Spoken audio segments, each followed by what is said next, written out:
আমার এই ছোট্ট চ্যানেলটাও কিন্তু আজ 100 সাবস্ক্রাইবার ডান হয়ে গেছে। তো সেই উপলক্ষে আজকে বাসায় বানিয়েছিলাম কেক।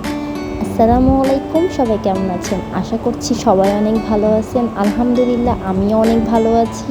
তো আজকে আমার ইউটিউব চ্যানেলে হয়ে গেছে 100 সাবস্ক্রাইবার। আমি যখন ইউটিউব চ্যানেলটা খুলি তখন আমি কখনোই ভাবি নাই যে আমি 100 পর্যন্ত আসবো। আমি জানি অনেকের মিলিয়ন মিলিয়ন সাবস্ক্রাইবার আছে, সেখানে আমার 100টা মাত্র, মানে মাত্র বলতে কিছুই না। তারপরেও আমার কাছে এটা অনেক, কারণ আমি এটা ফুললি শখবশত খুলি। মানে এটাই যে আমি সাবস্ক্রাইবার পাবো বা পাবো না এটা আমি আশা করি নাই। আর প্রথম যখন খুলি তখন আমার সাবস্ক্রাইবার ছিল মাত্র 7 জন, সেটাও আমার ফ্যামিলি মেম্বারদের। তো সেটা দেখতে দেখতে আজ 100তে হয়ে গেছে, এটাই আমি অনেক হ্যাপি, মানে আমার খুবই ভালো লাগছিল। তো সেই সেলিব্রেশন করার জন্য ভাবলাম আজকে বাসায় একটা কেকই বানাই, কারণ এইসব সেলিব্রেশন কিন্তু কেক ছাড়া একেবারেই সাদামাঠা লাগে। তো এই জন্য আমিও বসে গেলাম কেক বানানো। তো ফার্স্টে এই যে 2টা ডিম ভালোভাবে গুলিয়ে নিয়েছি, তারপরে দিয়ে দিলাম চিনি। আর কেক বানাইতে গেলে যত প্রকার এটা ফেটানো যাবে তত ভালো সুন্দর কেক হবে এবং তত সুন্দর ফলবে, এটা আমরা সবাই জানি। আর আমি কিন্তু ফার্স্ট টাইম কেক বানাচ্ছি, এর আগে আমি কখনো বানাইও নাই। আমি ফার্স্ট টাইম ট্রাই করলাম এবং এটাও আমি ইউটিউব দেখেই শিখছি। তো আলহামদুলিল্লাহ আমি কিন্তু সাকসেসও হয়েছি, কারণ ফার্স্টেই আপনারা দেখছেন আমার কেকটা যথেষ্ট পরিমাণ ফুলছে।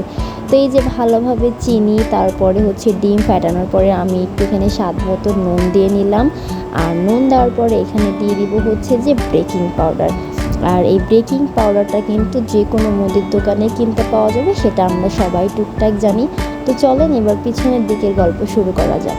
আমার এই ইউটিউব চ্যানেলে আমার পাশে কিন্তু অনেকেই হেল্প করছে, তার মধ্যে না বললে নয়, সেটা হচ্ছে আমার আম্মু। আমার আম্মু খুবই আগ্রহ সহকারে, মানে আমি যখন ভিডিও করি তখন আমার আম্মু সবসময় বলে এটা না এটা করো তাহলে ভালো লাগবে, মানে আমাকে খুবই সাপোর্ট করে এই বিষয়ে।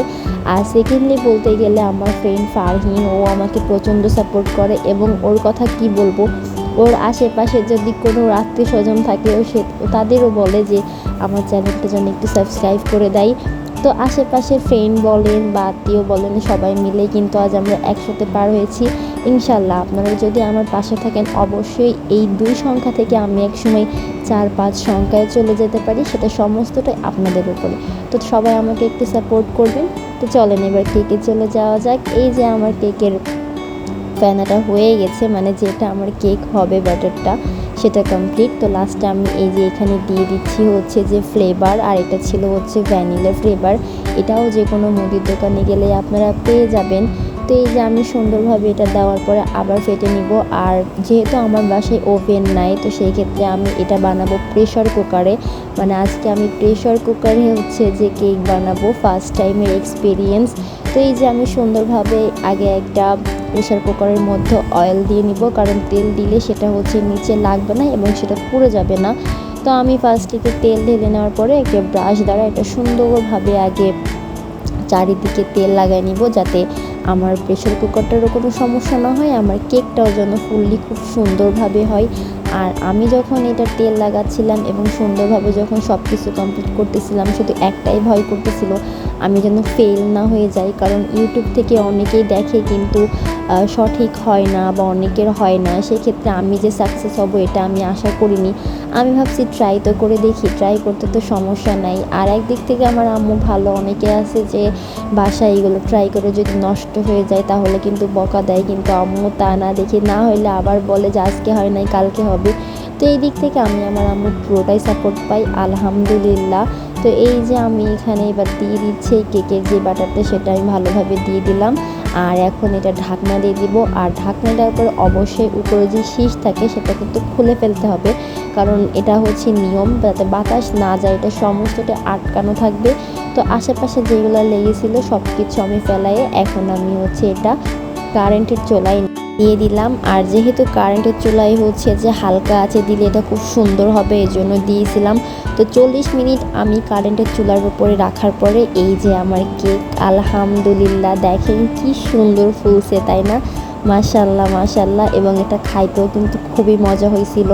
যেহেতু এটা অনেক গরম ছিল, তো হালকা একটু ঠান্ডা না হলে বের করা যাচ্ছিল না।